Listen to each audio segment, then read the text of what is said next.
Assalamualaikum Pak Dekan, Pak Rembang. Waalaikumsalam. Apa kabar Pak Dekan? Sehat ya? Ini sudah bergabung dengan Pak Profesor Dr. Ishak Sulaiman dari Malaysia. Tapi mungkin 3 menit lagi baru dimulai. Assalamualaikum. Waalaikumsalam. Pak Dr. Mariam Bang.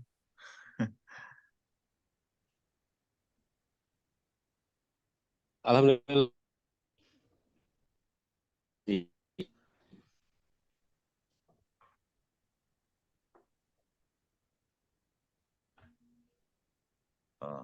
Assalamualaikum bro, Dokter.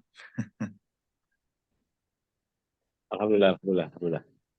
Waalaikumsalam warahmatullahi.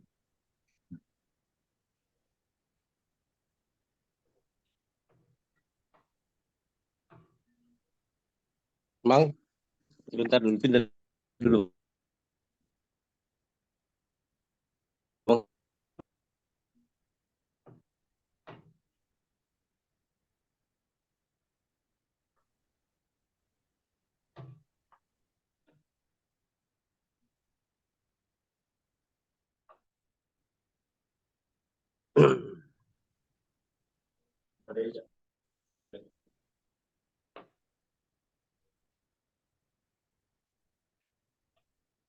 Panitia.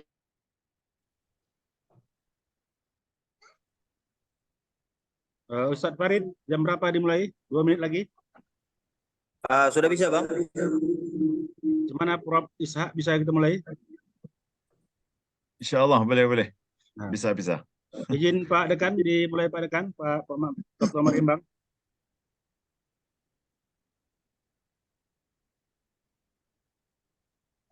Halo Pak Dekan, Pak Marimbang.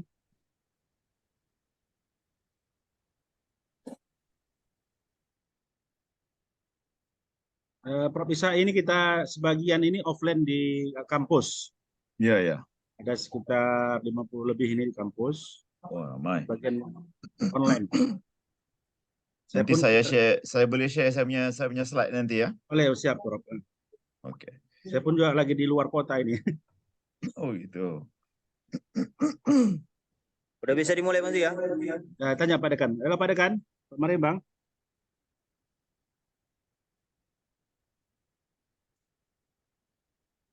Halo Pak Marimbang, bisa kita mulai Pak Marimbang?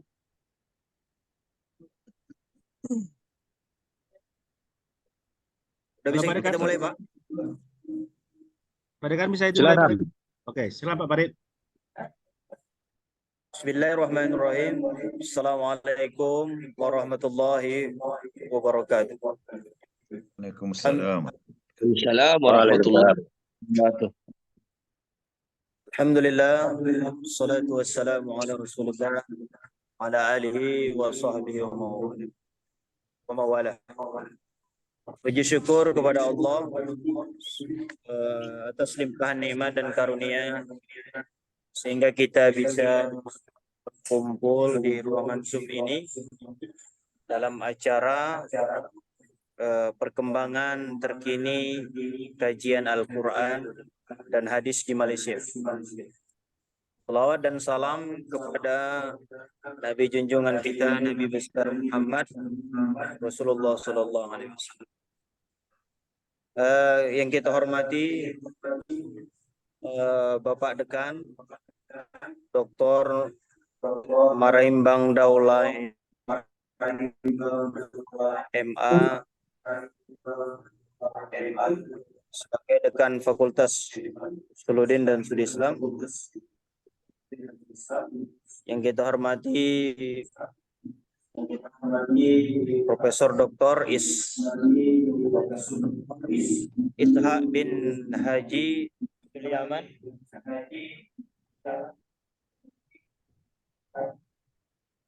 sebagai narasumber kita pada pagi yang berbahagia ini. Untuk mempersingkat kalam, maka izinkanlah kita membuka acara pada pagi yang berbahagia ini dengan pembacaan ayat suci Al-Quran, maka kita persilakan kepada salah satu dari mahasiswa kita yang membacakan Al-Quran, yaitu Nabila Suharso. Insyaallah serta kita ini salah satu hafiz Al-Quran, insyaallah. Kepada Nabila Suharso kita persilakan.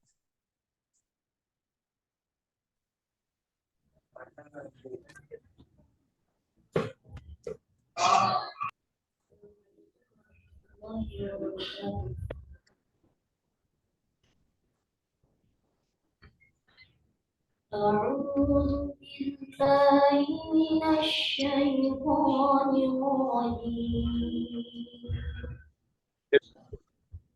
بسم الله الرحمن الرحيم.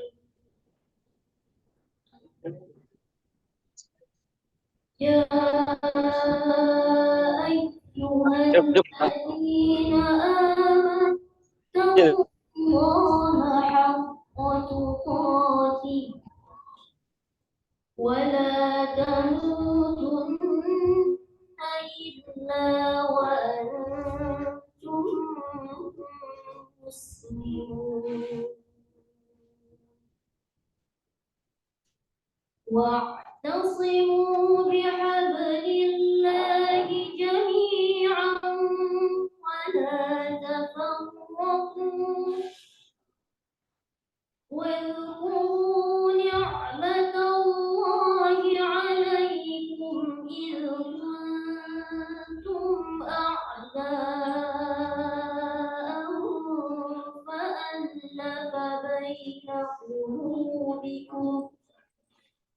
فألف بين قلوبكم فأصبحتم بنعمته إخوانا وكنتم على شفا حفرة من النار فأنقذكم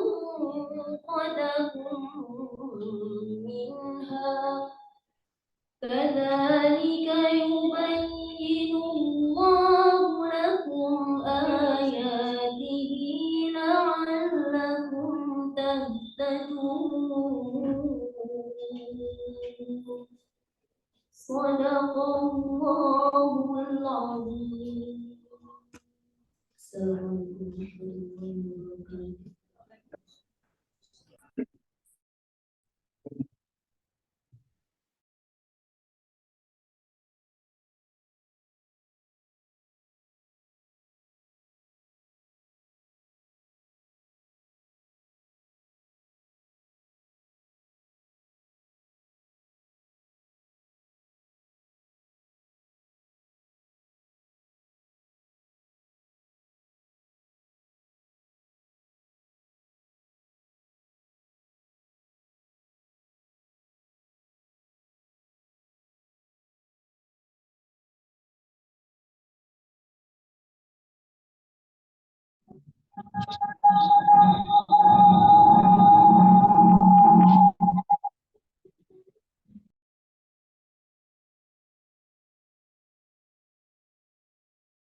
Alhamdulillah kita ucapkan kepada mahasiswi kita Nabila Suharso yang sudah membaca Al-Quran.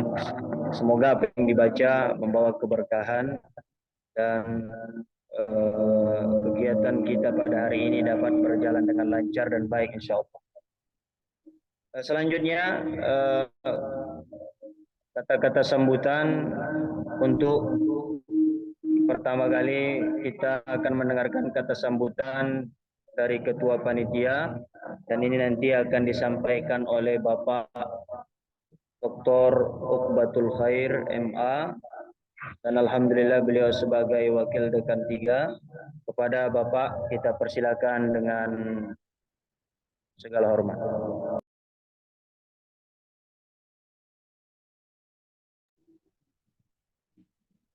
Bismillahirrahmanirrahim. Assalamualaikum warahmatullahi wabarakatuh. Alhamdulillah wa syukrulillah wa la hawla wa la quwata illa billah. Allahumma salli wa sallim wa barik ala sayyidina Muhammad wa ala alihi wa sahbihi ajmain. Amma ba'du, fa ya ayyuhal hadirun rahimakumullah. Bersyukur kita kehadirat Allah Subhanahu wa taala di mana pada hari ini kita bisa melaksanakan salah satu acara yang sangat penting, tujuan pemikiran atau pemahaman kita nanti terhadap Al-Quran dan hadis, khususnya perkembangannya di kawasan Asia.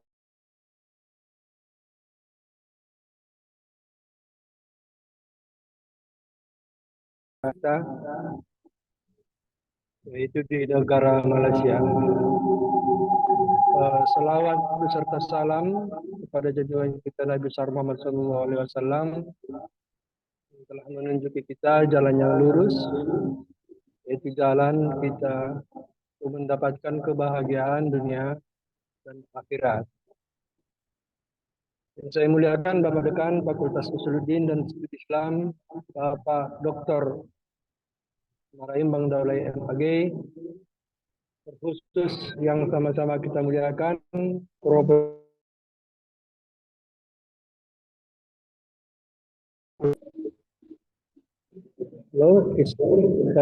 sebagai kajur Al-Quran dan Hadis di Universitas of Malaya, Malaysia. Kemudian pada panitia yang akan acara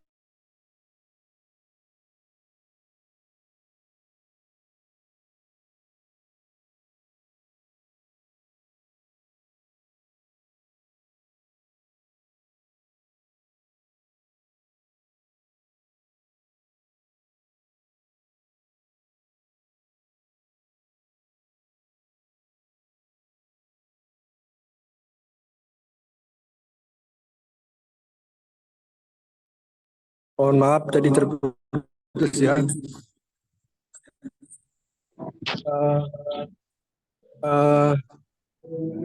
Pada ini kita melaksanakan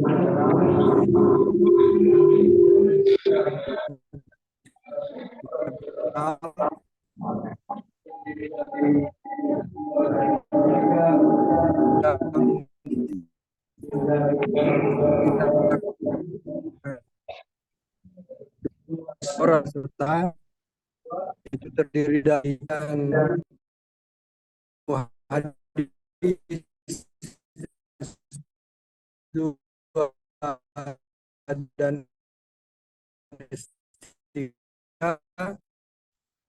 kemudian simpatisan yang berasal daripada satu bergabung dalam stadium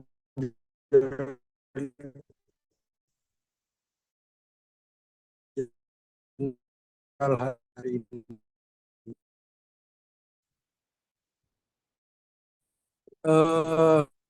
Di antara mereka mengikuti melalui Zoom. Bapak Dekan dan Bapak pembicara yang kami muliakan, diharapkan dengan hari ini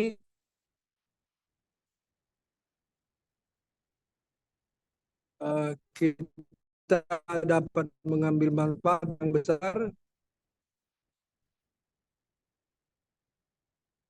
Quran dan tafsir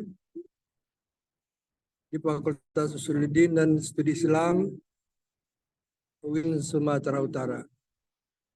Demikian laporan yang dapat saya sampaikan. Semoga kita semua dapat mengambil manfaat daripadanya. Billahi taufiq wal hidayah. Assalamualaikum warahmatullahi wabarakatuh. Waalaikumsalam warahmatullahi.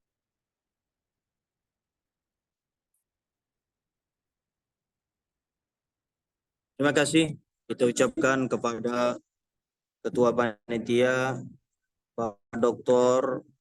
Uqbatul Khair MA sudah memberikan penyampaian terkait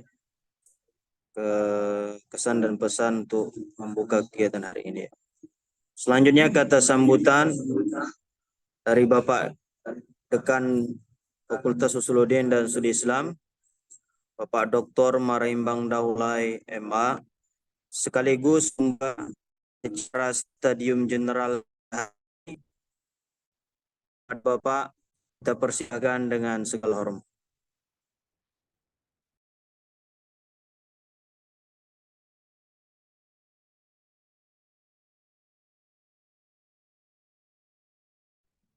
Bismillahirrahmanirrahim. Assalamualaikum warahmatullahi wabarakatuh. Waalaikumsalam. Waalaikumsalam. Alhamdulillah di pagi hari yang berbahagia ini kita bisa bersuara, bertemu dan bersilaturahmi dalam suatu acara yang sangat mulia, yaitu stadium perkembangan terkini kajian hadis di Malaysia. Alhamdulillah. Selanjutnya salawat dan salam sama-sama kita sampaikan kepada Tuhan kita Rasulullah Muhammad Sallallahu Alaihi Wasallam. Semoga kita semuanya menjadi umat yang taat kepada risalah beliau, Al-Quran dan Sunnahnya, sehingga kita selamat dunia akhirat. Amin ya Rabbal Alamin. Yang kami muliakan narasumber kita pada kegiatan Stadium General ini, Bapak Profesor Dr. Haji Ishak bin Sulaiman dari University of Malaya, Malaysia. Yang kami hormati Bapak Wakil Dekan bidang kemahasiswaan dan kerja sama. Kalau dalam Malaysia itu timbalan dekan bidang kemahasiswaan dan kerjasama. Yang kami hormati dan kami banggakan Ketua Program Studi Ilmu Al-Quran dan Tafsir, baik program Magister dan Sarjana. Kemudian Ketua Program Studi Ilmu Hadis, baik program Doktor, Magister dan Sarjana yang berhadir. Anak-anak kami semua mahasiswa pada program studi ilmu Al-Quran dan Tafsir, kemudian ilmu hadis, baik program doktor, magister, dan sarjana, serta seluruh hadirin peserta sekalian yang ikut acara Stadium General ini. Selama beberapa dekade terakhir ini, ada perkembangan yang sangat menarik perhatian kita semua tentang bagaimana studi Al-Quran dan hadis di kalangan masyarakat kita yang ditandai dengan banyaknya rumah tahfiz dan juga rumah rumah kajian Al-Quran ya. Sampai di Indonesia, bahkan di Kota Medan ada namanya Kampung Qurani. Oleh karena itu, pada kesempatan ini dengan diadakannya Stadium General ini, nanti kita akan mendapatkan sejumlah informasi bagaimana perkembangan tentang kajian Al-Quran maupun hadis di negara tetangga kita di Malaysia, dengan narasumber yang cukup kompeten, yaitu yang mulia Profesor Dr. Haji Ishak bin Sulaiman dari University of Malaya. Izin Prof, ini merupakan pertemuan kita pertama dalam kajian ini. Mudah-mudahan ke depan akan bisa ditindaklanjuti dengan kerjasama yang lebih intens sehingga memberikan dampak dan manfaat yang lebih luas, baik di Indonesia, di Medan khususnya, di UIN Sumatera Utara, Medan khususnya, begitu juga dengan di negara tetangga jiran Malaysia. Oleh karena itu kepada anak-anak kami mahasiswa S1, S2, dan S3, mari kita dengarkan dan kita simak informasi yang akan diberikan oleh narasumber kita pada kegiatan Stadium General ini. Mudah-mudahan menambah wawasan dan keilmuan kita dengan diadakannya Stadium General ini. Untuk itu, saya untuk mempersingkat waktu, mari kita buka acara Stadium General ini dengan mengharap ridho Allah SWT, dengan sama-sama membaca basmalah. Bismillahirrahmanirrahim.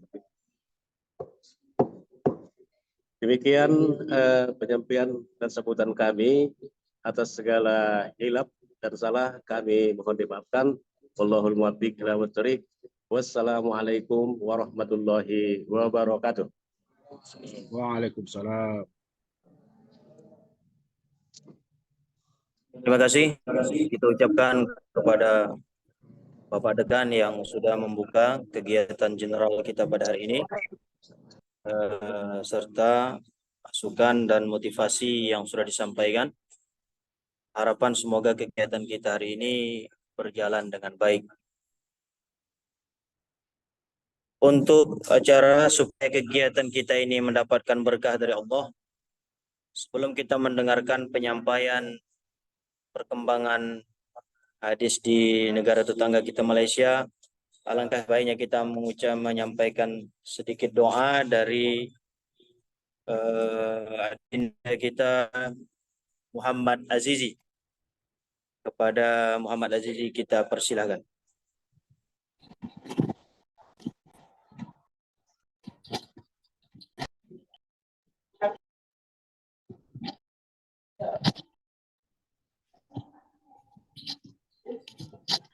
Bismillahirrahmanirrahim.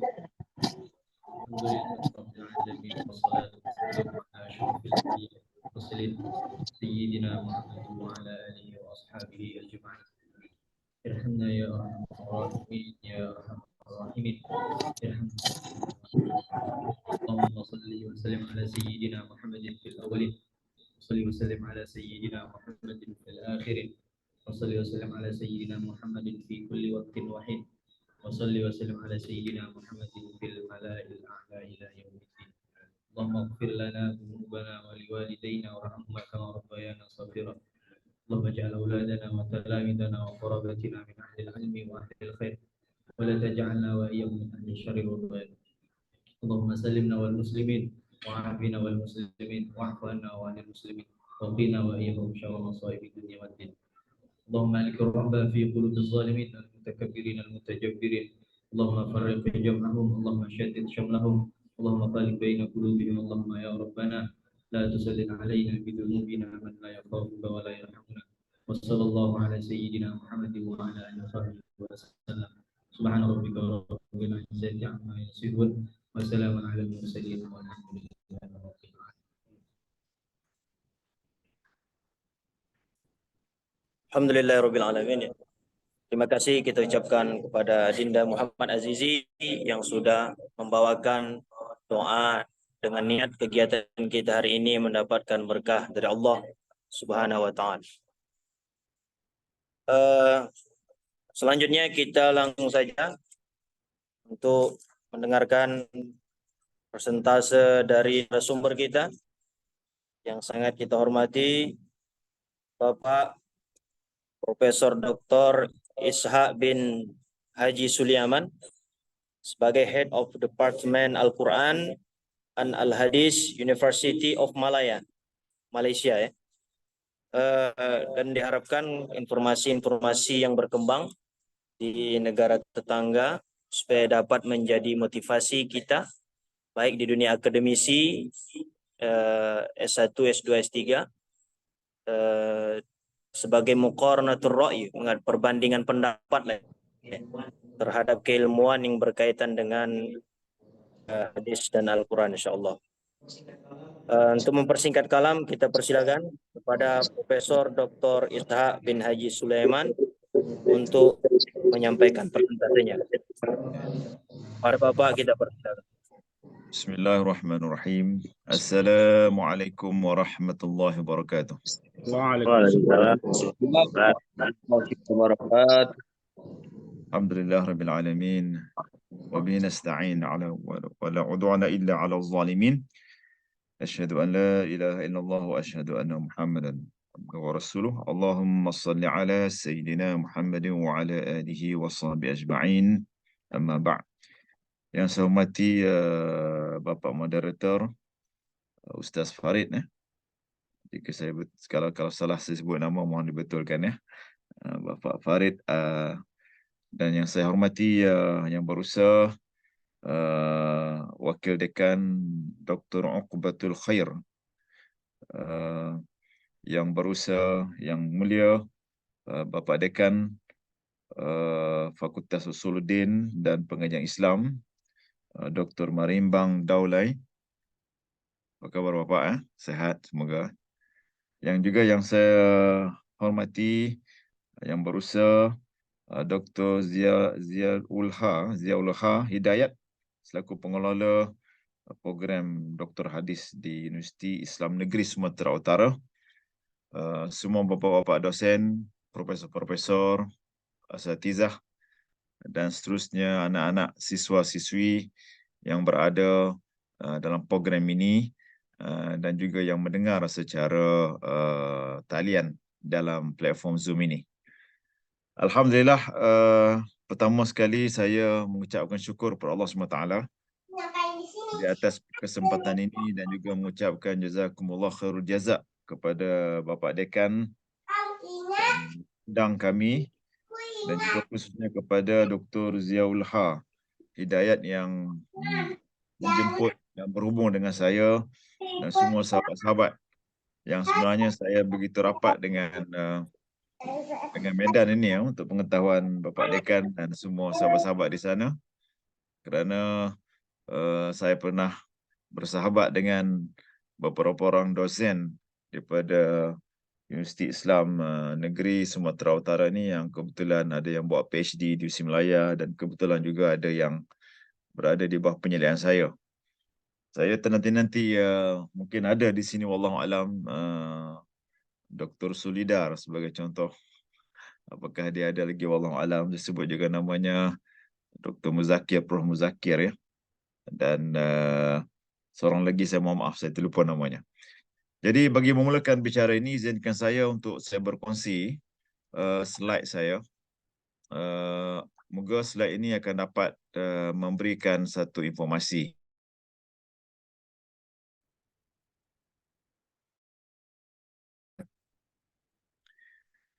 Okay. Tuan-tuan yang dirahmati Allah,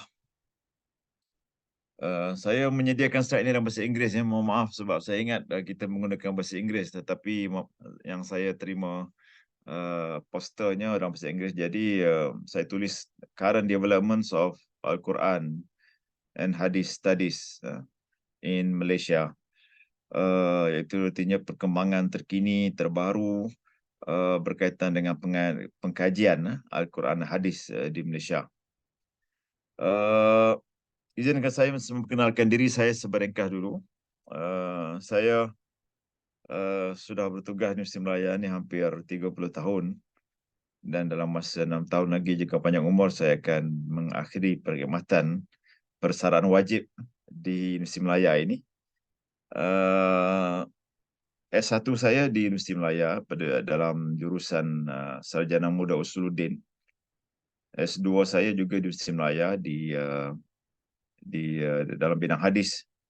Dan S3 saya mendapat peluang untuk menyambung pengajian Dr. Falsafah saya di Wales, United Kingdom di UK pada tahun 2002 hingga 2005. Dan alhamdulillah balik saya bertugas semula di Universiti Melaya, dan saya sempat diberikan beberapa amanah, bukan saja daripada aspek perjawatan ataupun jawatan ketua jabatan, tapi juga menyelia dan mengajar pelajar-pelajar S2, S3. Itu saya rasa pengalaman yang paling berharga bagi hidup saya. Dan seterusnya saya dapat peluang sebagai menjadi bahisuz zair ataupun visiting researcher di Jamiah Islamiyah Al-Alamiyah bil Madinatul Munawwarah di Saudi di Saudi pada tahun 2013, hampir setahun. Dan kemudian balik sini bertugas semula. Kemudian pada tahun 2016 saya dapat peluang untuk bertugas di Cairo University di Jami'ah Qahirah selama 3 tahun bagi menguruskan satu research center yang dibiayai oleh kerajaan Malaysia, iaitu dinamakan sebagai Barnamij Dirasatil Malaysia, Malaysia Department of Malaysian Studies di Jami'ah Qahirah di dalam fakulti ekonomi dan sains sosial. Walaupun bidang saya bidang hadis, tapi saya diberi kepercayaan dan saya ambil oleh kepercayaan itu untuk saya berada di Mesir kerana saya tidak ada peluang sebelum ini mengaji di Mesir. Jadi sambil bertugas saya juga belajar banyak perkara di Mesir pengajian Islam. Jadi saudari tuan-tuan yang dihormati Allah, asatizah, izinkan saya untuk memulakan tajuk kepada pagi ini dengan saya menceritakan bagaimanakah trend of current development in Malaysia dalam bidang kajian Al-Quran dan Hadis. Jadi ada 3 trend ataupun perkembangan ataupun perkara penting apabila kita ingin membuat perbandingan seperti yang disebut oleh Bapak Farid tadi tentang pengalaman Malaysia di dalam mengendalikan kajian Al-Quran dan Hadis. Ada 3 peringkat. Pertama, peringkat government policies, iaitu polisi-polisi kerajaan yang memang mempunyai satu peruntukan dalam memelihara hujiyah, memelihara kedudukan Al-Quran dan Hadis dengan dengan mempunyai beberapa peruntukan undang-undang di bawah Kementerian Dalam Negeri yang melaksanakan undang-undang.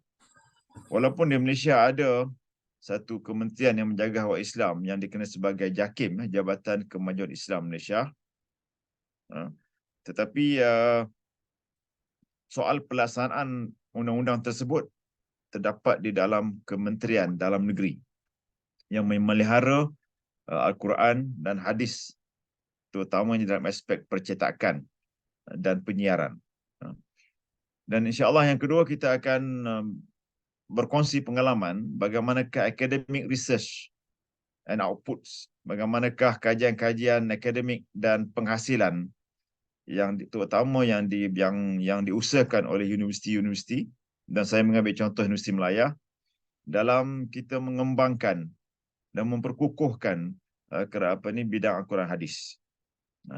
Dan kemudian kita juga akan melihat bagaimana satu penerokaan hubungan yang akrab yang sedang kita usahakan dengan pihak industri. Kerana di Malaysia ini memang diminta pihak industri mesti berkolaborasi dan kita kena berkolaborasi dengan pihak industri.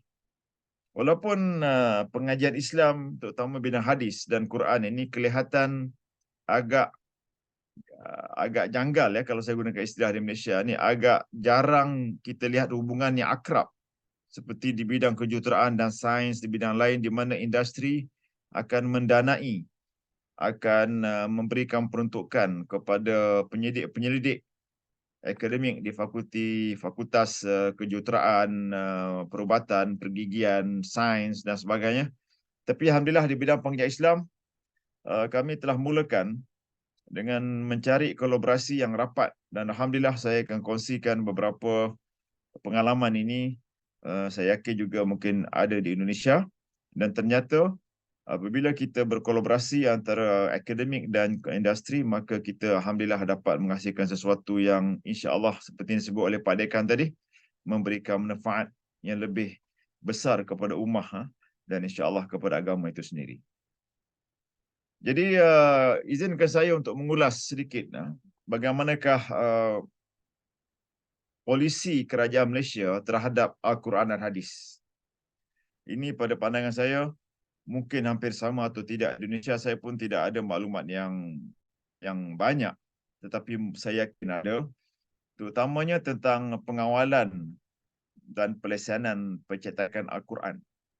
Kerana perlu diketahui, kita semua perlu bersyukur pada Allah SWT kerana Al-Quran, industri penerbitan Al-Quran ini tetap menjadi satu keperluan ummah dan juga manusia untuk membaca, menjadikan ibadat dan akhirnya boleh membumikan, menghayati Al-Quran itu.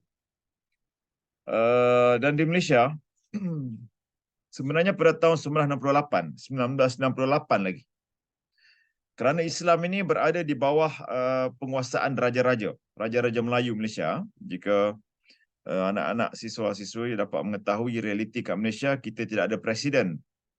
Seperti Indonesia ada Presiden Jokowi ya. Di Malaysia kita ada Raja-Raja Melayu. Kita ada Raja-Raja Melayu yang memang di sudut bilangannya ramai, ada 9 Raja-Raja Melayu di samping wakil Wakil Agung, Wakil Ketua. Dan dalam Raja Melayu itu ada ketua bernama Yang di-Pertuan Agong. Dan Islam berada di bawah penguasaan Agung dan Raja-Raja Melayu di setiap negeri. Jadi pada tahun 1998 dibuat satu perbincangan yang serius bagi menjaga Al-Quran ini, maka perlu memiliki satu peraturan, terutamanya dalam mencetak Al-Quran. Jadi, maka pada tahun sekitar 80-an dibuat satu lembaga pengawalan dan pelaksanaan pencetakan Al-Quran di bawah Kementerian Dalam Negeri.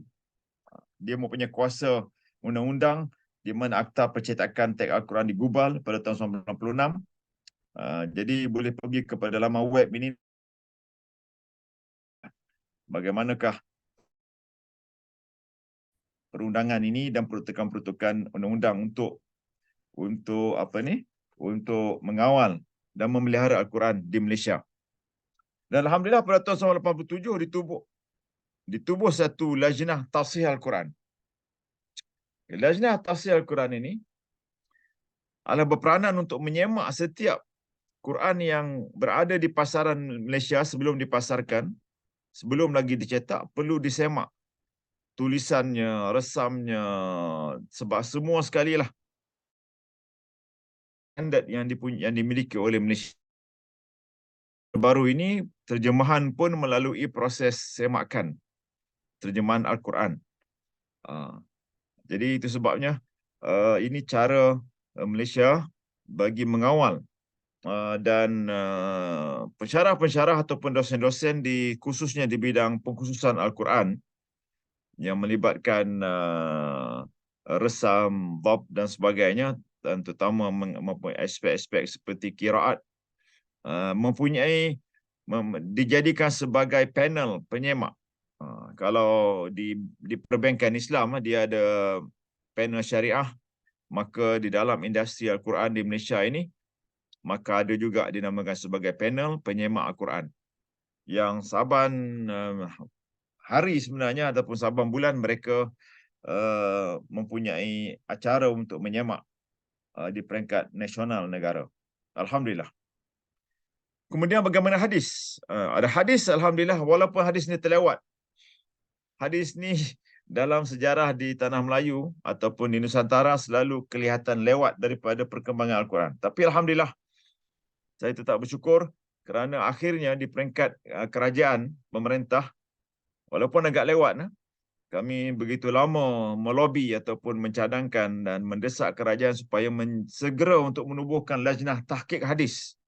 Di samping lajnah tafsir Al-Quran, kena ada lajnah tausik ataupun bukan semata-mata takhrij tetapi penyemakan dan sebagai badan yang paling berautoriti lah dalam merumuskan mana-mana khilaf aspek-aspek hadis yang melibatkan darajah hukum hadis, yang melibatkan juga fahmul hadis, dirayah hadis dan apa-apa berkaitan ini yang boleh menggugat keselamatan ummah dan negara, maka lajnah tahqiq ini ditubuhkan bersama selepas lajnah tafsir Al-Quran dan juga berada di bawah kawalan Kementerian Dalam Negeri. kerana mempunyai kuasa undang. Di situ ada polis, di situ ada tentera dan sebagainya. Ditubuhkan agak lewat pada tahun 2018.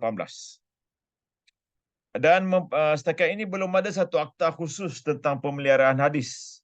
Sedang diperjuangkan, saya pun tak tahu bagaimana lama mana. Saya pernah menduduki Lajnah Tahqiq Hadis ini sebagai jawatan tertinggi saya sebagai timbalan pengurusi.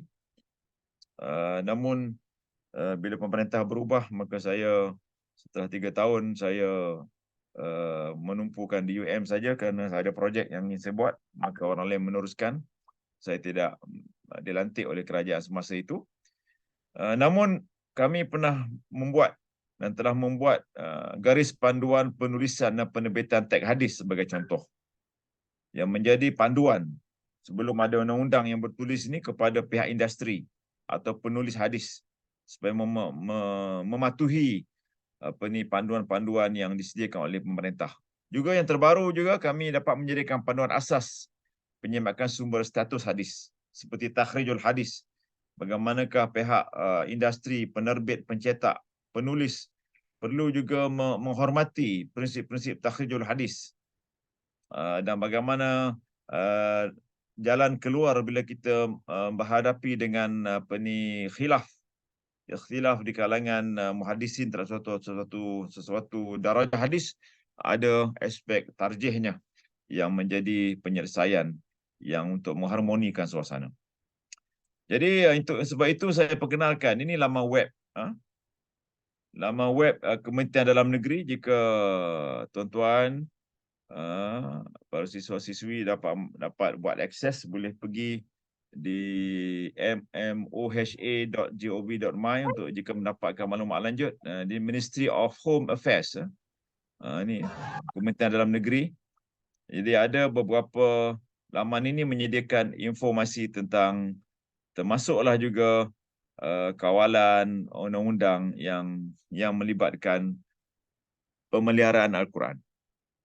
Kerana di Malaysia, saya yakin juga di Indonesia, percetakan Al-Quran ini menjadi satu percetakan yang mempunyai profit, keuntungan yang ratusan juta.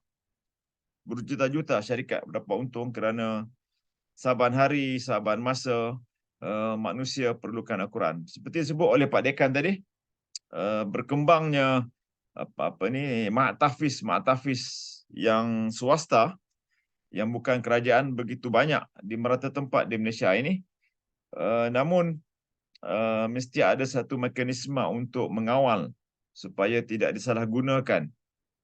Mak-tahfiz ini termasuk juga mengawal dan menyelaraskan silibus pengajian ataupun pengkajian kurikulum tahfiz ini supaya menghormati dan mengikuti tidak lain daripada manhaj Ahlussunnah wal Jamaah. Dan juga termasuk di Malaysia ini kita mendominasi manhaj dalam akidahnya Asy'ariyah dan Maturidiyah. Dengan kita menghormati juga yang lain. Cuma tidak mahu ada perbalahan, ada persengketaan yang kronik. Jadi perlu menghormati realiti ini. Dan Kementerian Dalam Negeri bersama dengan JAKIM mempunyai panel akidah pula, yang akan bersama-sama mempertahankan akidah yang murni ini. Jadi itu sebabnya lah perkembangan ini sebagai satu realiti. Dan ini sebagai contoh, saya tunjukkan bagaimana panduan-panduan penulisan yang agak ringkas tetapi sederhana dan namun penting kepada pihak industri, pihak syarikat dan penulis yang begitu ramai. Dan semua yang minat dengan hadis ini, dia perlu menghormati satu standard penulisan supaya apa yang ditulis dan dicetak akan mendatangkan keamanan, tidak mendatangkan keadaan yang mengganggu gugat ketenteraman awam, dan keresahan dapat dibendung daripada kenyataan sumber-sumber yang mungkin mendatangkan keresahan di kalangan umat. Ini begitu banyak. Saya rasa pengalaman yang sama juga ada kat Indonesia. Wallahu alam. Baik. Saya tunjukkan perkembangan terbaru di Malaysia ini apabila kerajaan melalui JAKIM, Jabatan Kemajuan Islam pula, menerbitkan satu terjemahan yang dikira standard, dikira satu formal, terjemahan Al-Quran, dan dinamakan yang memang dah lama tetapi diperbaharui, disemak terus disemak sehinggalah pada tahun 2022 dapat dicetak dan disempurnakan apa yang dinamakan sebagai Tafsir Pimpinan Ar-Rahman kepada Pengertian Al-Quran. Ada 2 edisi, ini edisi Rumi, ada satu lagi edisi Jawi dalam bahasa Melayu moden. Jadi sebelah di situ saya tunjukkan contoh yang menjadi contoh terjemahan dan dikatakan tafsiran, dan sebelahnya itu senarai ahli-ahli tafsir Al-Quran yang ramai yang dilantik pada tahun 2002 hingga 2022 di seluruh Malaysia, mewakili pada pelbagai institusi termasuk juga daripada kerajaan-kerajaan negeri. Jadi artinya mana-mana bahan bercetak mesti menghormati dan mengikuti terjemahan Al-Quran apabila buku tersebut atau bahan tersebut ingin dipasarkan dan berada dalam perairan ataupun dalam ruang lingkup Malaysia. Jadi itu sebabnya sekiranya tidak diikut, maka sijil yang saya tunjukkan di bawah ini, yang saya tunjukkan cursor saya ini, tidak akan dikeluarkan. Kerana panel-panel jawatankuasa ini akan ahli lajnah akan menyemak satu persatu dari aspek tulisan Al-Quran termasuk terjemahan Al-Quran supaya tidak mendatangkan satu salah faham. Saya kongsikan pengalaman baru ini. Apabila ada satu pihak di Arab Saudi menyumbangkan puluhan ribu naskah terjemahan Al-Quran, walaupun resamnya itu resam yang sama dengan Malaysia, memakai resam Osmani yang daripada Madinah, tetapi terjemahannya ternyata terjemahan yang tidak ada penyemak yang berautoriti. Dan apabila menteri sendiri tanpa menyadari telah pun memberikan percuma dalam belasan ribu, saya dimaklumkan. Tapi bila sampai pada tangan orang-orang tertentu membaca terjemahan itu, ternyata banyak yang kesalahan. Banyak perkara-perkara yang boleh mendatangkan keraguan ataupun boleh mendatangkan satu keadaan yang tidak sama dengan arus perdana, terutama pada ayat-ayat mutasyabihat sebagai contoh. Jadi menyebabkan pihak JAKIM dengan bantuan penguatkuasa daripada KDN terpaksa menarik balik terjemahan ini. Jadi sebab itu alhamdulillah Malaysia berusaha untuk menghasilkan satu terjemahan yang standard supaya umat Islam dapat membaca dan memahami bagi beramal dengan Al-Quran ini, terutama melalui bahasa Melayu yang kita namakan sebagai bahasa Melayu moden. Inilah dia terjemahan bagi memahami maksud firman Allah, ayat Allah SWT dalam Al-Quranul Karim ini. Alhamdulillah, saya terlibat sebenarnya dalam menyemak di peringkat awal. Tetapi walaupun nama tak ada, tak apa. Nama saya tidak ada dalam ini sebagai mungkin penyemak awal. Namun saya begitu bersyukur kerana paling tidak saya pernah terlibat menyemak dalam kumpulan ayat yang diberikan. Jadi amat bersyukur dengan peluang ini. Jadi ini perkembangan Al-Quran. Saya ceritakan pula perkembangan terbaru di Malaysia berkaitan dengan hadis. Pada 2 bulan lepas, sekitar bulan September, seorang ulama Mesir yang dikenali, Syekh Ali Jum'ah, Fadilatul Syekh Ali Jum'ah telah tetamu rasmi kepada Perdana Menteri yang baru. Alhamdulillah, selain pada Syekh Ali Jum'ah, baru ini juga dijemput Ustaz Dr. Abdul Samad dijemput sebagai tetamu Perdana Menteri. Tetapi kesan daripada lawatan dan jemputan menjadi tetamu negara Syekh Ali Jumat ini, dalam salah satu siri kuliahnya di Malaysia, beliau mencadangkan kepada Malaysia supaya menjadikan hadis 40 Imam Nawawi ini sebagai satu penghayatan untuk membentuk generasi muda Malaysia yang juga menghadapi banyak cabaran seperti generasi di tempat-tempat lain. Cabaran akidahnya, cabaran nafsu LGBTQ, dan pelbagai cabaran lagi. Mental. Jadi termasuklah kita namakan sebagai edited digital, ketagihan digital. Itu begitu serius berlaku. Jadi Perdana Menteri Yang Amat Berhormat Perdana Menteri Malaysia, Datuk Seri Anwar Ibrahim, terus mengambil cadangan ini untuk terus dibuat terjemahan, dilengkapkan ini dan terus dijadikan satu modul penghayatan di hampir 300 buah sekolah agama, menengah agama kerajaan. Yang pertama kali dalam hidup saya, kami menyiapkan terjemah hadis 40 dan kemudian terus dijadikan modul penghayatan di peringkat sekolah menengah dekat hampir 300 buah sekolah menengah seluruh Malaysia. Jadi saya terlibat meneliti modul ini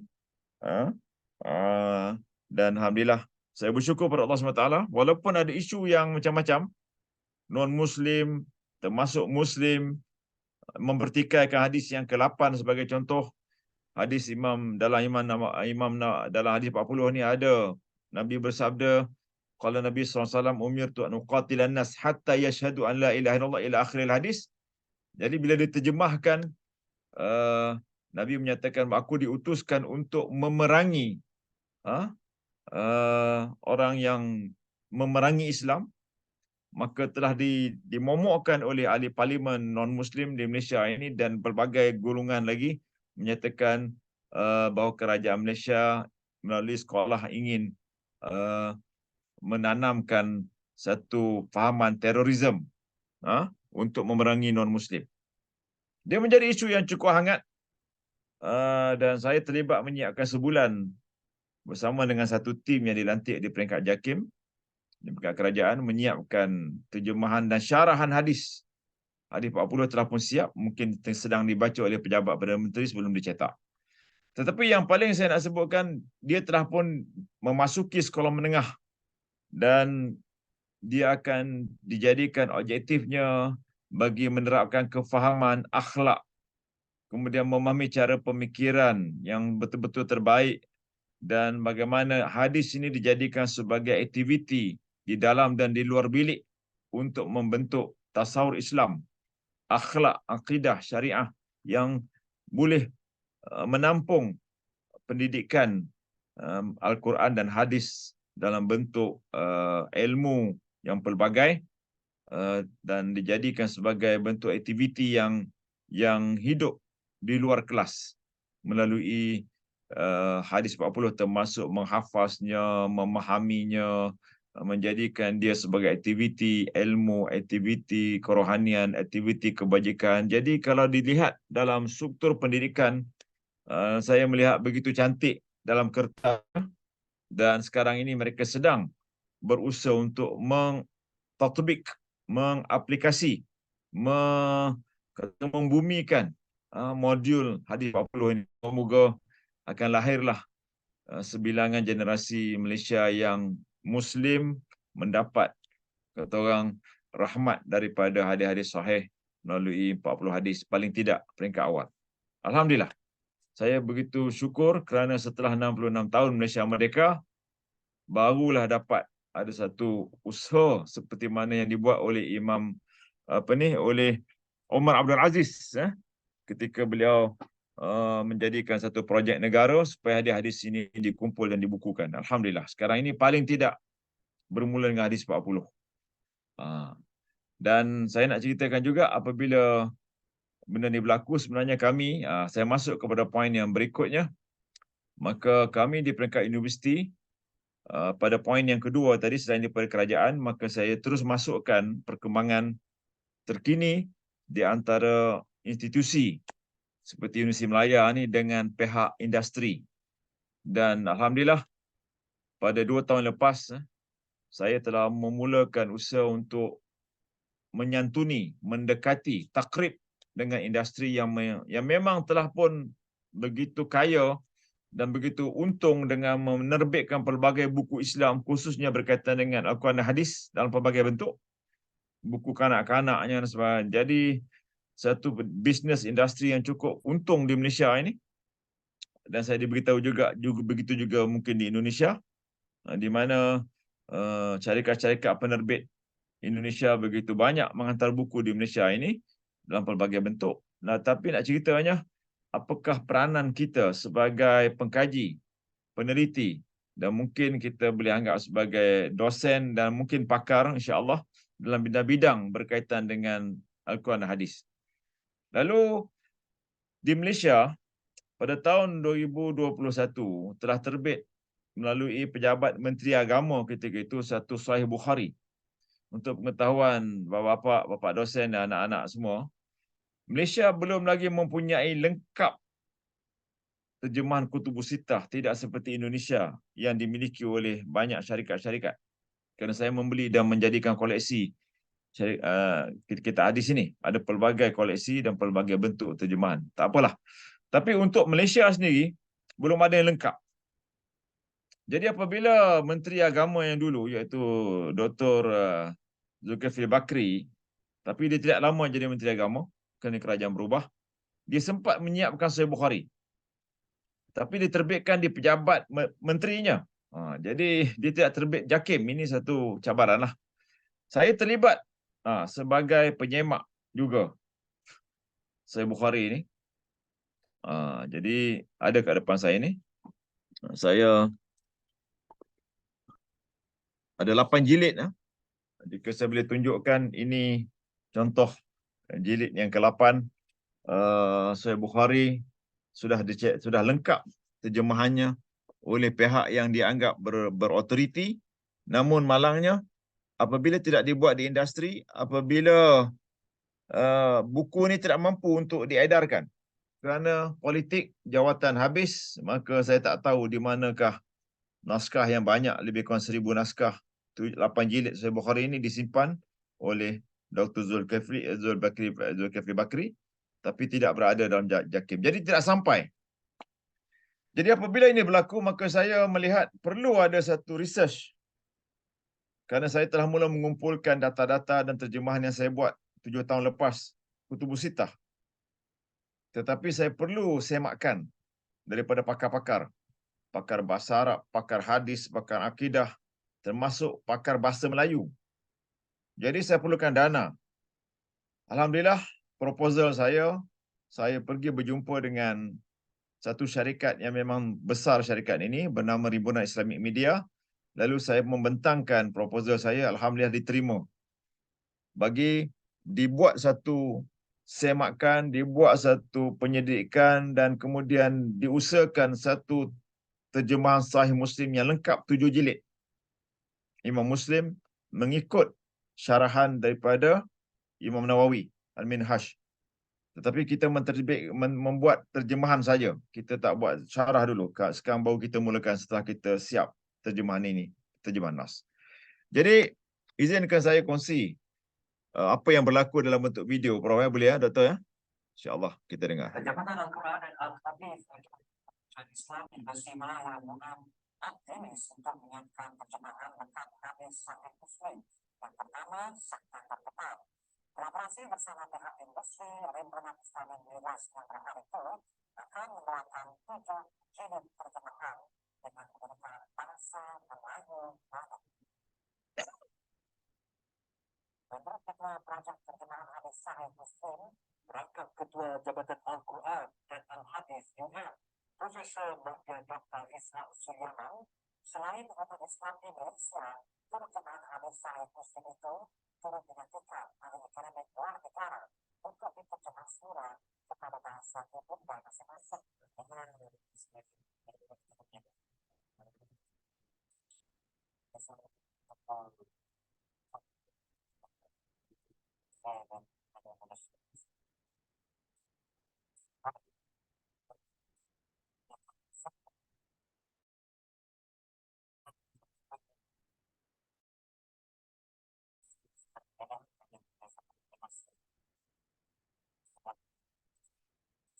Begitu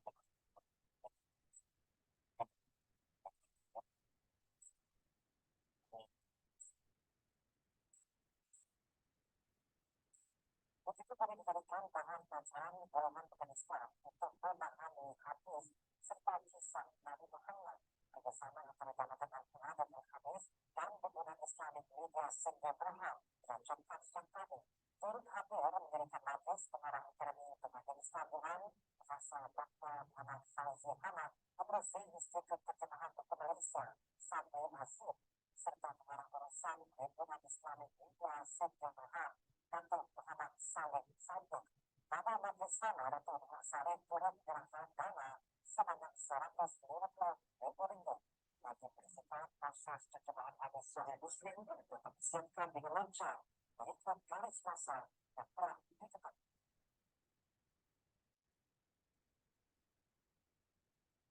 Jadi inilah dia hasilnya setelah setahun berlaku proses semakan, suntingan, maka saya kongsikan perkembangan terbaru. Buku ini pun ada di depan saya. Jadi inilah yang kami tunggu-tunggukan. Saya menyiapkan terjemahan data awal ini 5 tahun, kemudian setahun lebih. Buku ini alhamdulillah dengan izin Allah disemak dekat 50 orang yang terlibat daripada pihak kami. Pelbagai ada 7 jilid ya, kami pecahkan pada 7 jilid. Maka dalam setahun 3 bulan sepenuh masa kami menyemak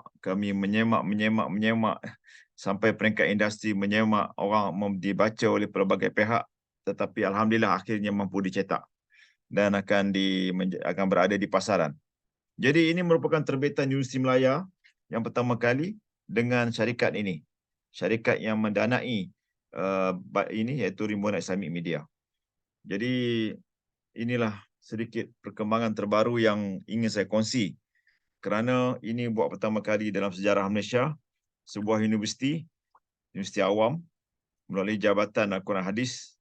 Dan ini sebenarnya penghasilan bersama di mana saya membawa generasi muda yang juga belakang saya itu untuk menjadi panel penterjemah utama. Di samping ada panel penyemak. Jadi alhamdulillah dia telah mencapai kejayaan dari sudut cetakannya. Maka cabaran pula moga-moga dapat diterima di aspek pemasaran buku ini, dan saya sendiri akan terlibat melalui media sosial seperti TikTok, walaupun Indonesia mengharamkan TikTok tapi di Malaysia ini TikTok begitu berpengaruh. Jadi saya mesti menggunakan media sosial ni untuk membacakan hadis-hadis ini. Moga-moga menarik minat mereka untuk membaca sunnah Nabi. Kerana di Malaysia ni sunnah Nabi mendapat satu cabaran besar, terutama non-Muslim.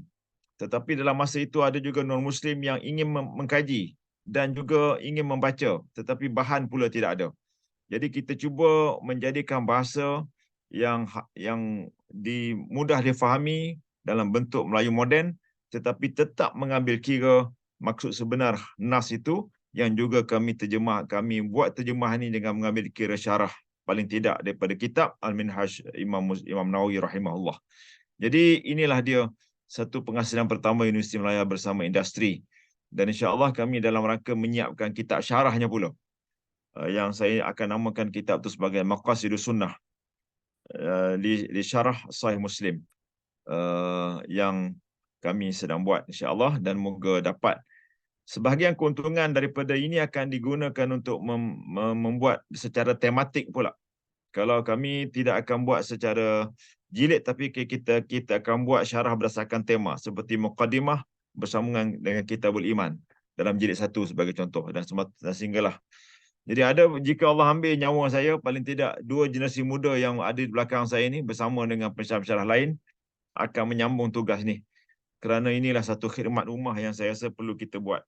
Walaupun pihak-pihak teknologi mau buat dalam bentuk apps dan sebagainya, saya kata belum lagi, kerana kita perlu lengkapkan dulu bentuk. Jadi saya ingin memperjuangkan juga tradisi ataupun turas matbu'ah yang bercetak kitab-kitab hadis ini. kerana mungkin sekarang ni orang nakkan PDF, tapi pada saya kita mesti meneruskan tradisi khazanah turas yang bercetak ini yang telah pun dibuat oleh ulama berzaman silam lagi, supaya generasi muda akan. Sebab itu kami jadikan satu subjek pula untuk pengetahuan Prof Bapak Dekan. Kami buatkan satu subjek bernama subjek yang mengkhususkan terjemahan Al-Quran dan Hadis di peringkat S1 lagi, dan akan dilanjutkan oleh peringkat S2 Master. Subjek elektif, dan inilah bahan-bahan yang akan mereka tatapi sebagai mengenali macam mana nak buat terjemahan, bagaimana dan macam mana kita harmonikan terjemahan berkaitan dengan ayat-ayat mutasyabihat dan sebagainya, mengikut kepada keperluan kerajaan dan juga ummah majoriti. Jadi ini juga di antara yang kami cuba usahakan supaya terjemahan itu tidak mendatangkan keresahan dan boleh dibaca oleh semua orang, Muslim dan juga non-Muslim, bagi memahamkan aqwal wa af'al Nabi sallallahu alaihi wasallam wa taqriruh. Baik. Di samping kitab tadi yang terakhir ya, saya juga mencadangkan supaya terus dikaji, dibuat kajian, menghasilkan beberapa cara untuk yang menghasilkan terjemahan. Bila kita buat terjemahan teks, kita perlu ada satu metod yang saya namakan sebagai metod autentikasi. Terutamanya membuat panduan kepada industri. Industri yang melibatkan terjemahan hadis yang begitu banyak, terutamanya mungkin di Indonesia. Tetapi kita buatkan dulu kajian kat Malaysia. Lalu tajuk ni saya jadikan sebagai tajuk PhD. Dan Alhamdulillah ada seorang calon telah pun berjaya lulus, Saudara Khalid Barudin ini, dan menjadikan tajuk PhD dan telah pun luluslah PhD-nya selama 3 tahun di bawah penyeliaan saya dan seorang lagi penyelia, Dr. Muazrin. Jadi nak ceritanya bagaimana tajuk seperti The Reality and Challenges of Hadith Regulation ini berkaitan dengan peraturan-peraturan autentik, menilai ketepatan dalam kalangan industri di Indonesia ini, kita boleh lihat peruntukan undang. Ternyata pada saya, hadis ini tidak seperti Al-Quran. Sesiapa boleh buat, sesiapa boleh terjemah, dan ini membimbangkan sekiranya tidak ada satu standard dan kawal keselia yang baik, khususnya di kalangan pakar yang mempunyai maslahah yang baik untuk ummah dan negara. Okay. Jadi ini sedikit pengalaman. Okay, dalam masa yang sama,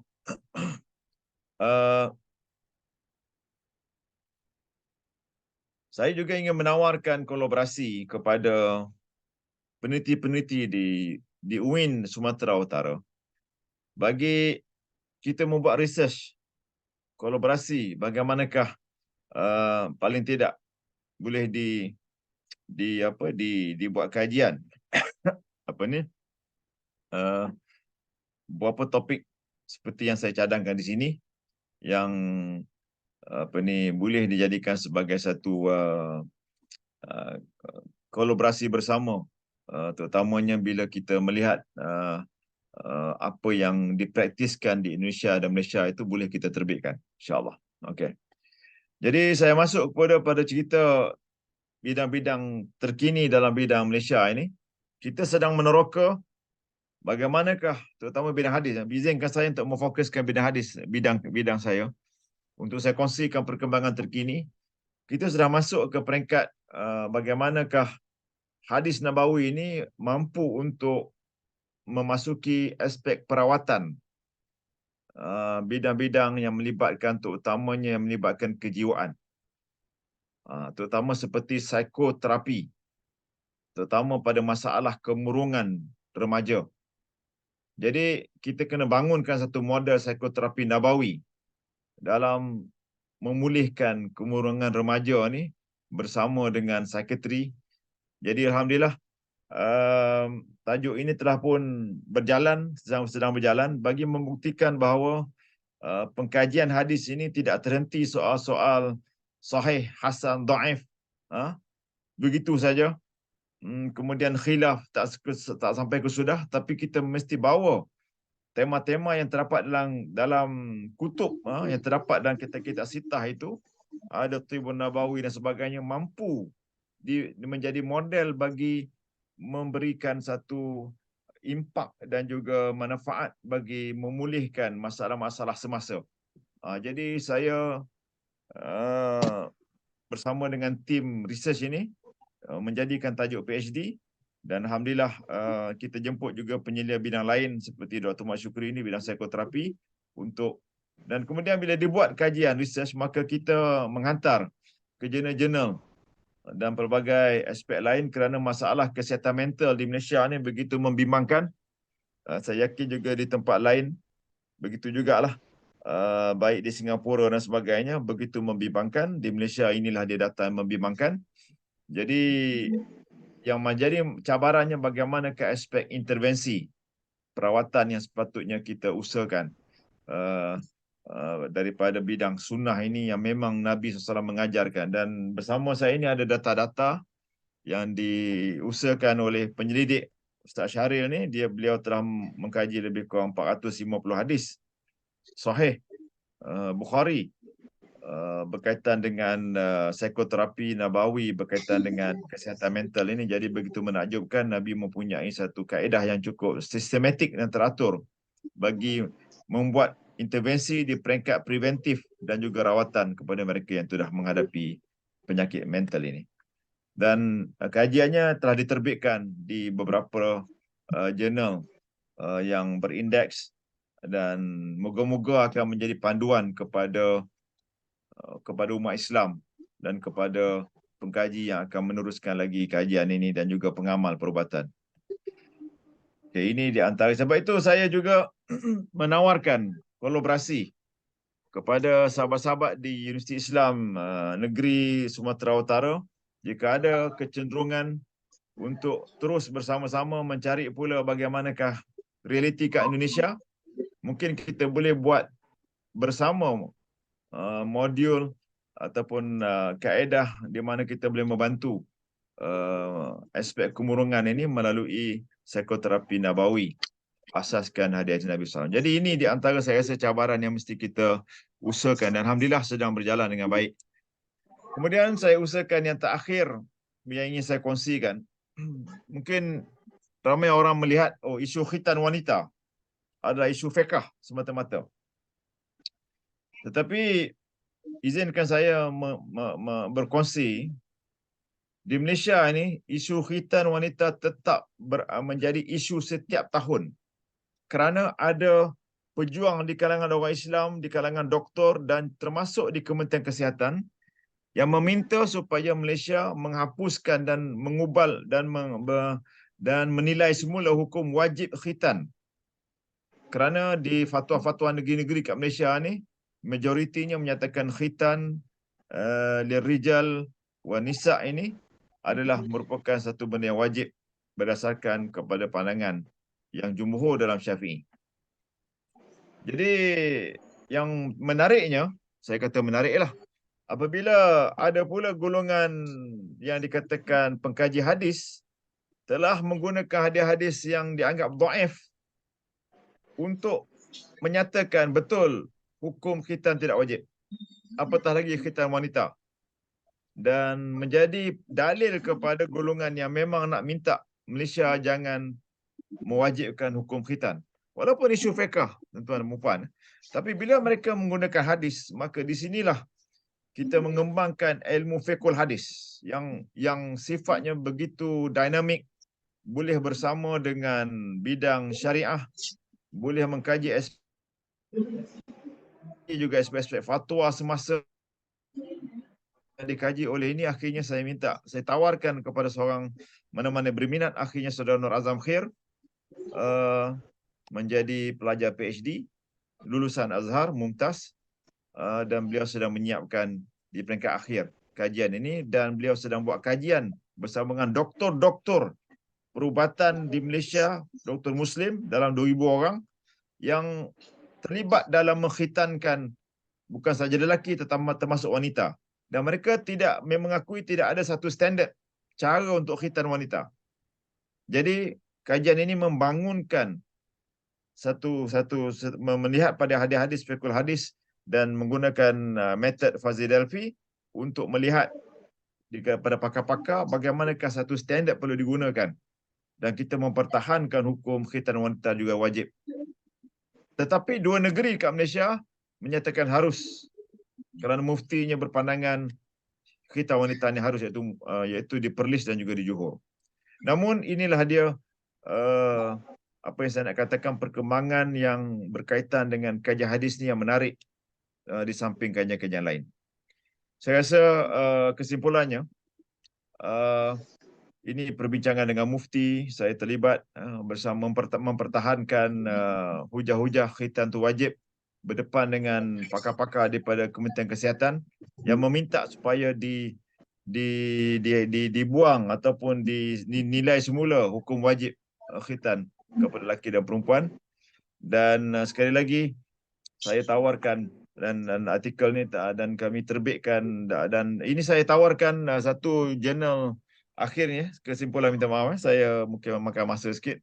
Yang akhirnya saya menawarkan jurnal Scopus yang memang di bawah kami punya penyeliaan di Jabatan Quran Hadis, tetapi diurus dia oleh Brill di Belanda untuk dihantar artikel-artikel bagi kita kongsikan ilmu di peringkat yang lebih luas pembacaannya, boleh tulis dalam bahasa Inggeris, bahasa Arab dan bahasa Melayu mengikut metod yang kita sediakan.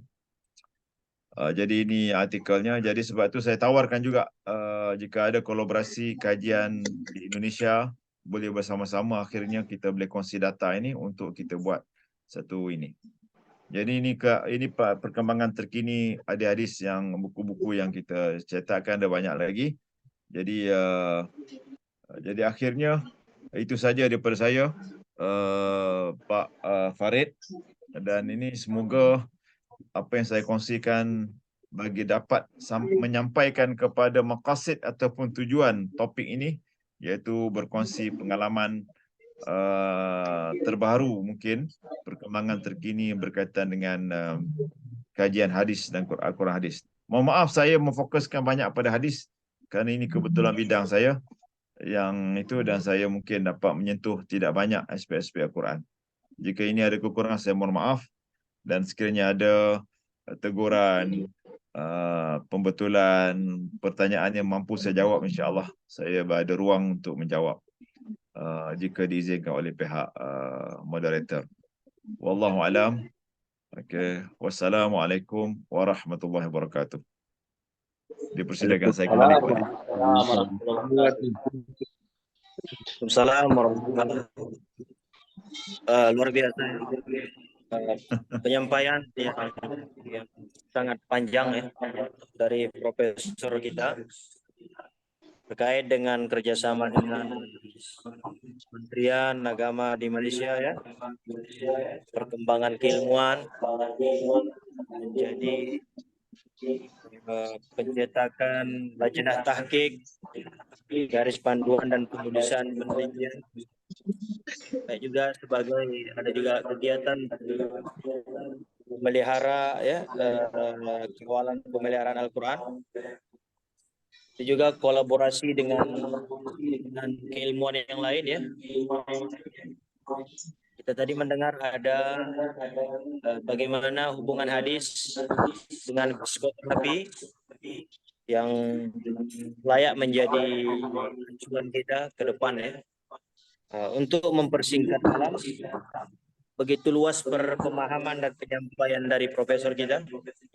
Kita persilakan kepada peserta Zoom untuk dapat memberikan pertanyaan atas masukan atau persentase yang sudah sampai. Persilakan. Kira-kira di antara Bapak Pak Zulkarnain Setanggang mungkin bisa.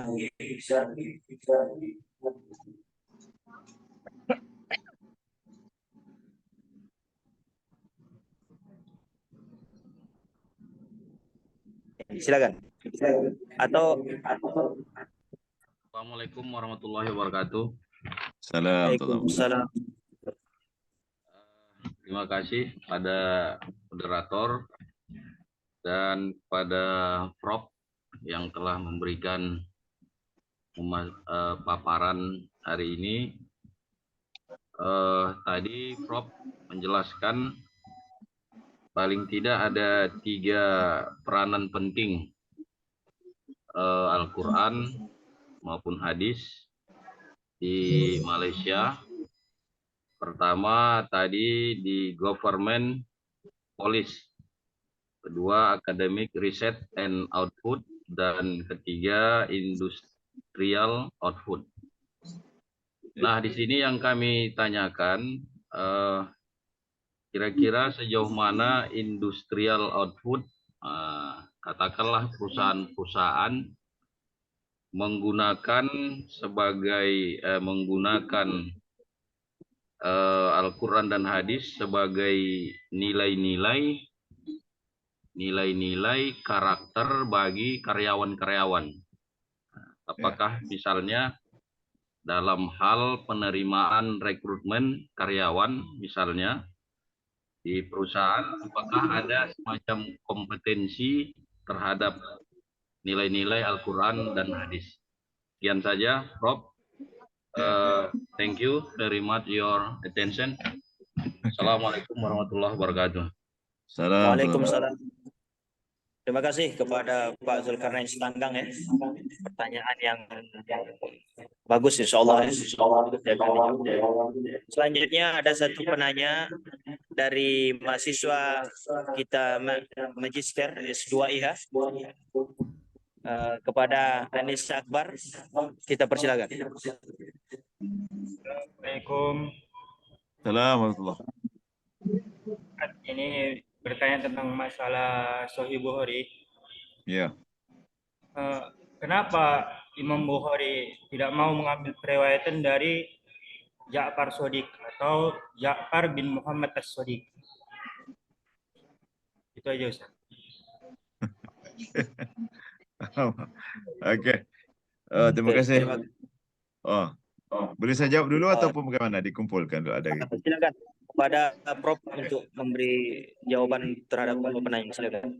Ya, terima kasih. Pertama saya mungkin menjawab dulu daripada Pak Zulkarnain ya. Yang saya cuba fahami daripada soalan itu, jika saya tidak faham, mohon maaf, mungkin Pak Zul boleh tanya lagi ya.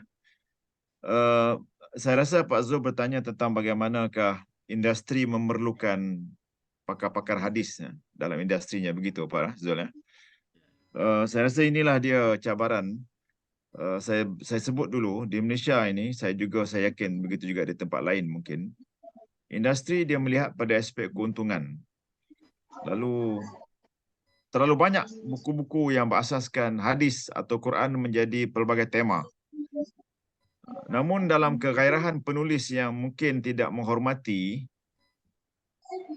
prinsip ataupun kaedah penulisan hadis yang betul, kadang-kadang mereka membuat banyak kesilapan. Okey, saya sepanjang kami buat kajian ini ada 4 kesilapan yang paling banyak ditemui dalam hadis. Al-Quran ini kerana mereka perlu dapatkan semakan yang sebab undang-undang sudah ada. Jika berlaku kesalahan ejaan dan sebagainya, lagi banyak masalah. Hadis ini belum ada undang-undang, maka kami temui ada banyak. Dan dalam apa yang saya lakukan bersama juga dengan pengkaji-pengkaji yang selepas saya, yang terbaru, yang muda, peringkat PhD, PH3, saya simpulkan ada 4, Pak Zul ya. Ini saya sebut dulu. Bidang industri yang berkaitan dengan hadis. Pertama, mereka dulu kebanyakan industri tidak mengira soal sahih ataupun makbul dan mardudnya hadis. Kadang-kadang hadis itu majlis maudhu' yang memang disepakati oleh Sunnah Jamaah tapi dijadikan buku motivasi. Banyak. Sampaikan buku itu menjadi bestseller oleh seorang motivator yang begitu terkenal kat Malaysia satu ketika dahulu. Tetapi bila dikaji, ternyata hadisnya banyak hadis maudhu'. Tapi buku itu laku kerana mungkin cara persembahannya. Jadi dalam masa yang sama dia menyebarkan hadis maudhu' sebenarnya. Cuma diterima hadis maudhu' itu. Cuma tidak diberitahu. Cuma dia quotekan, ambil mana-mana potongan yang dia jumpa mana-mana, dia letakkan matan saja. Kemudian hadis itu menjadi masyhur. Itu aspek pertama. Yang kedua, di Malaysia ini buku-buku hadis seperti buku-buku fiqh ni juga yang mengandung hadis dicetak begitu banyak, dan untuk dijadikan sebagai kadang-kala rujukan-rujukan di masjid-masjid, di surau-surau, di maktabah-maktabah. Tetapi contohnya hadis-hadis doa, hadis-hadis doa. Sedar ataupun tidak, kadang-kala mereka tidak ada penyemak hadis yang menyebabkan mereka salah mengambil hadis itu dicampur adukkan dengan pelbagai. Jadi kesalahan teknikal dalam menulis hadis itu sampai menyebabkan buku itu juga diajar, tapi bila diajar barulah ditemui. Tapi buku itu sudah pun tersebar, tercetak dalam bilangan yang cukup banyak. Jadi saya tak boleh sebut buku ni dan nama penerbit ni sebab nanti menjadi sensitif, kerana penerbit itu sebenarnya sudah membaiki setelah kita nyatakan. Tapi apa yang saya nak beritahu, buku-buku seperti buku doa-doa dan sebagainya, mereka mengambil daripada bukan sumber utama, primary, tapi mereka mengambil daripada mana-mana yang mereka temui dan dilihat ada potensi untuk jadikan buku hadis. Sebab itu saya mengajar balik kitab Al-Azkar ini. Kan kita cari terjemah yang baik dan kita mengajar balik. Kerana kitab Al-Azkar Imam Nawawi ini sebagai jalan penyelamat untuk mereka yang suka berzikir, suka berdoa, daripada paling tidaklah ada hadis-hadis yang maksur di situ. Jadi ini perkara kedua. Tentang yang ketiga, terjemahan. Terjemahan yang hadis yang kelihatan nampak okey tetapi sebenarnya banyak kesilapan ataupun saya nak katakan penyelewengan, sesat tu mungkin berat jugalah, tapi nak ceritanya banyak kesalahan lah. Banyak kesalahan terjemahan yang menyebabkan salah faham, menimbulkan hukum-hukum yang sebaliknya. Kerana mereka mungkin tidak merujuk kepada syarah-syarah hadis yang sebaiknya. Yang keempat ialah apabila tidak ada semakan, tidak ada satu pakar, maka yang menjadi kebimbangan kita ialah buku-buku ini membentuk aliran. Kesan daripada buku-buku ini membentuk satu aliran yang ekstrim. Kerana berpegang pada teks hadis, nas hadis. Jadi ciri-ciri ini menyebabkan kita memperjuangkan supaya dibuat lajnah tahqiq hadis di peringkat KDN. Dan industri dipanggil untuk melihat beberapa kesilapan, kelemahan yang ketara yang bertentangan dengan ilmu hadis. Jadi alhamdulillah hasil usaha ini, maka pihak industri telah pun memang memerlukan kami, dan sebab itu kompetensi dosen-dosen hadis yang membuat kajian yang pelbagai dalam pelbagai bidang cukup diperlukan supaya dapat memandu pihak industri yang mempunyai dana mencetak ini. Dia juga mesti menyediakan dana membuat research. Sebelum dicetak buku tu perlu dibuat research dulu. Paling tidak perlu ada penyemak. Jadi kalau barang halal ni Pak Zul, dia ada penyemak pakar halalnya, maka buku-buku agama bersumberkan Quran hadis ni pun perlu ada pakar-pakar. Dan di sinilah saya rasa kita punya peranan dalam kompeten kita kepada industri ini. Dan alhamdulillah rupanya industri mempunyai dana yang besar, kerana keuntungan yang diberitahu pada saya cukup besar.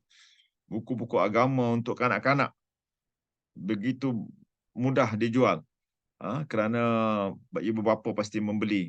Dan bila keuntungan ini mereka berikan kepada satu bentuk penyelidikan, maka di sinilah peranan kita untuk mengusahakan satu penghasilan yang terbaik. Lalu saya rasa itulah yang saya maksudkan.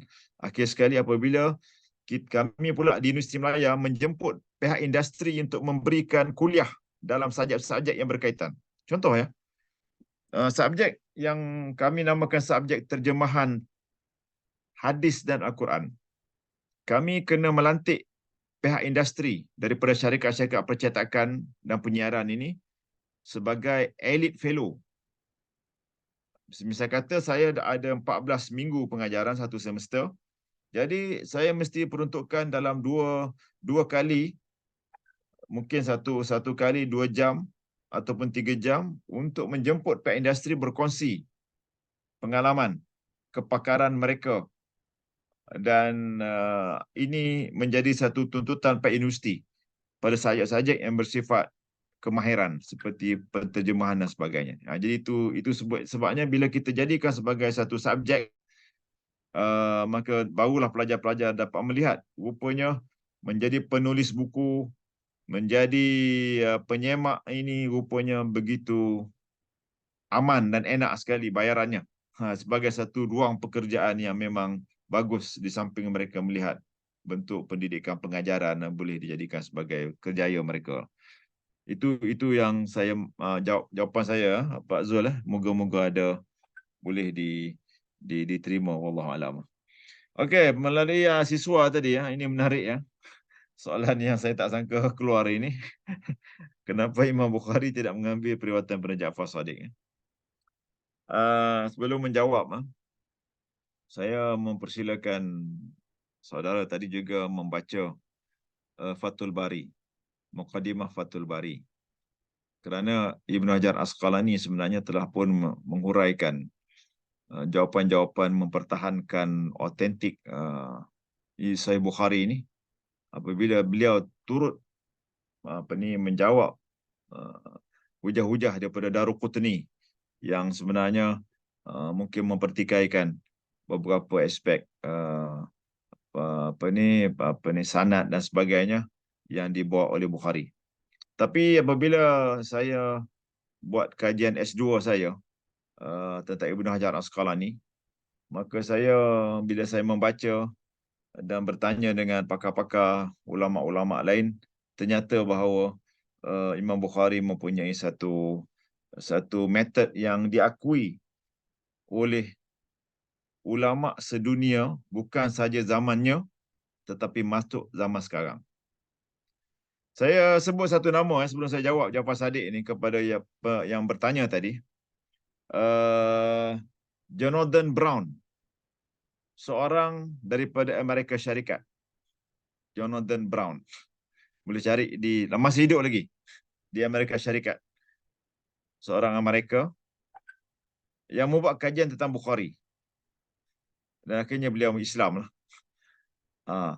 Kerana beliau melihat bahawa Imam Bukhari ini telah pun diuji, dan bila mana beliau cuba untuk membaca dan melihat apa yang terlalu istimewanya Sahih Bukhari ini, walaupun beliau tak kenal siapa itu Bukhari, tetapi metod Imam Bukhari ini ternyata metod yang saya boleh katakan sebagai evergreen. Tak basah dia hujan gitulah lebih kurang. Maksud dia tetap boleh dilihat kehebatannya dan boleh menjawab. Termasuk kenapa tidak diambil contohnya periwayatan daripada Ja'far Shadiq.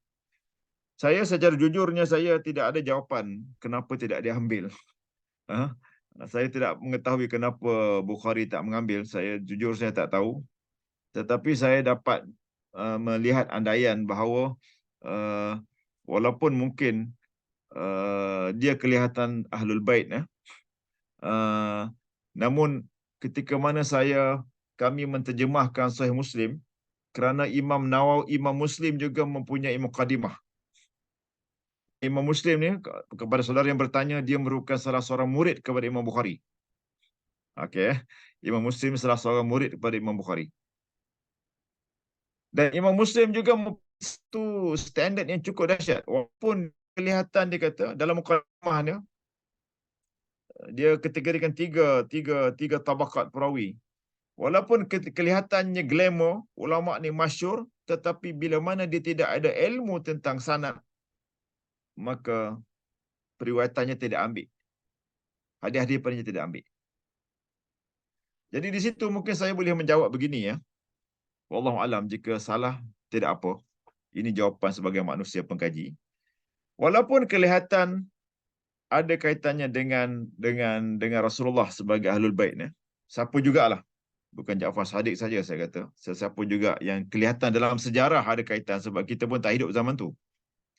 Namun sekiranya ada unsur-unsur yang tidak bersamaan dengan Ahlus Sunnah wal Jamaah. Okey. Saya meyakini Imam Bukhari ini Ahlus Sunnah wal Jamaah. Kerana saya telah pergi ke Uzbekistan.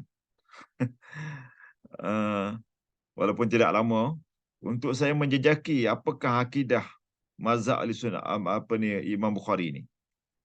Dari dalam kajian saya selama beberapa hari kat sana, hampir 2 minggu, saya menemui beberapa fakta akidah Al-Bukhari ini memang Ahlus Sunnah wal Jamaah. Dan Ahlus Sunnah wal Jamaah yang jujur, yang telus, sukar untuk menerima sebarang periwayatan sekiranya mempunyai aspek-aspek tasyayyu', unsur-unsur Syiah. Itu pandangan saya lah. Kerana ada aspek-aspek ta'assubnya, aspek-aspek begitu ini. Jadi saya tak pasti apakah telahan saya ini sama memberikan jawapan kenapa Imam Bukhari tidak mengambil periwayatan seperti yang saudara nyatakan daripada Ja'far Sadiq. Saya cuma boleh sebut itu mungkin telahan saya. Okey. Jadi wallahu alam. Jika salah mohon maaf, jika mungkin ada kebenaran boleh dikaji lagi. Okey. Wallahu alam.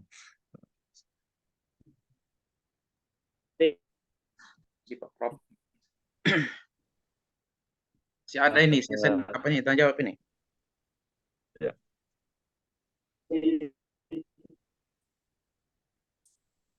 Ada lagi kah?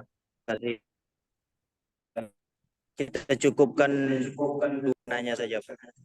Okey lah. Alhamdulillah. Ada Pak Ismail tadi mau nanya itu. Ya, Ustaz Farid. ya. Yang lain juga banyak bertanya, tapi dikarenakan sebentar lagi waktu zuhur akan tiba di Malaysia sudah mendekati waktu zuhur, maka kita padakan saudara ini Bapak. Mungkin bisa menanya melalui email secara langsung insya Allah di lain waktu. Boleh. Kita mengharap kepada Prof di lain waktu kita bisa berkolaborasi lagi terkait keilmuan antara Al-Quran dan hadis. Terakhir kita tutup kegiatan hari ini, dan menutup kegiatan ini kita harapkan kepada Wakil Dekan 1 Fakultas Usuluddin dan Studi Islam, Ibu Dr. Eli Warnisa. Kepada Ibu kita persilakan.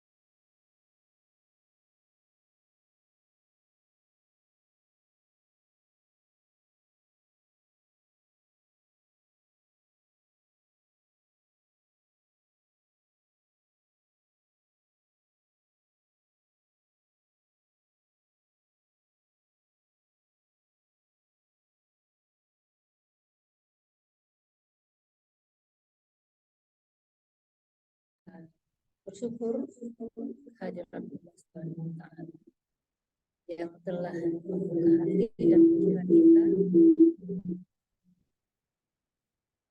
sehingga insya Allah semua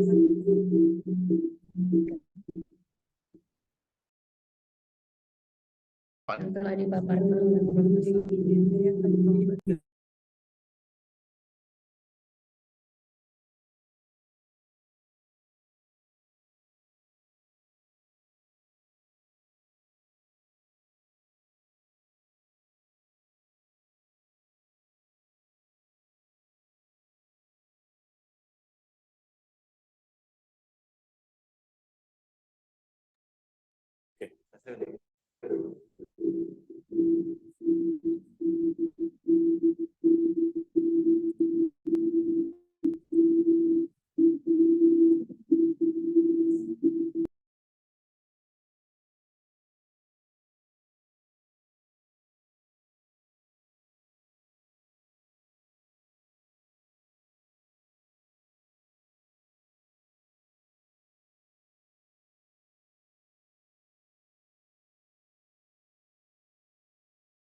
Suaranya enggak keluaran Bu Eli.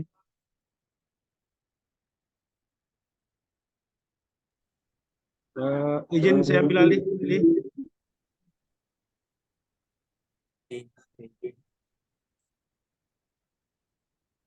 Izin Bu Eli, saya apa aja ambil alih.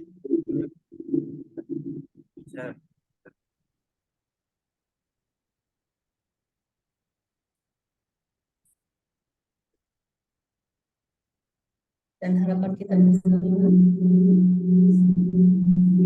Bu Eli, izin saya ambil alih aja. Yang ambil alih.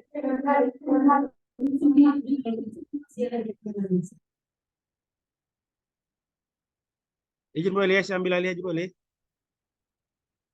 Oke, mohon maaf Prof. Ishak, ada apa jaringan masalah di kampus ya. Oke, Ya, oke. terima kasih banyak atas waktu Prof. Ishak yang luangkan ya. Saya kira banyak sekali informasi-informasi baru yang kami dapatkan ya dari pemaparan Prof. Ishak. Kemudian satu lagi yang menjadi catatan kami, challenge dari Prof. Ishak tadi untuk kolaborasi, insya Allah akan kita tindak lanjuti ya. Dan ini saya kira sangat penting karena di UIN Sumatera Utara, terutama di konsentrasi hadis, prodi hadis, kita akan share ini kepada kandidat doktor ya, untuk mengambil peluang ini bisa berkolaborasi dengan Prof. Ishak ya. Mudah-mudahan ke depan nanti kita bisa ketemu lagi secara offline ini Prof. Ishak ya. Insya Allah kita akan upayakan ke depannya. Ya, terima kasih. Jazakallahu khair. Mudah-mudahan Prof. Ishak sehat selalu, sukses selalu ya.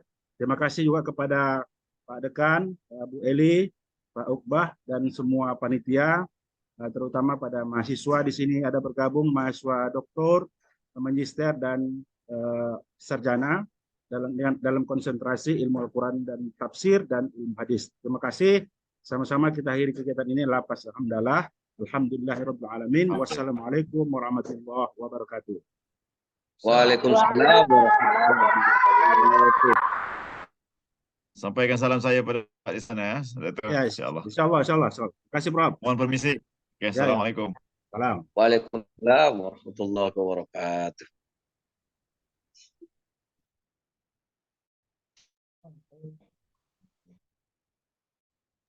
Terima kasih Pak Jensen, semua. Pak Sarudin, Ya betul. Mawati. Ya, sehat selalu, sukses selalu ya. Amin, amin. Tutup ya. Ya dokter.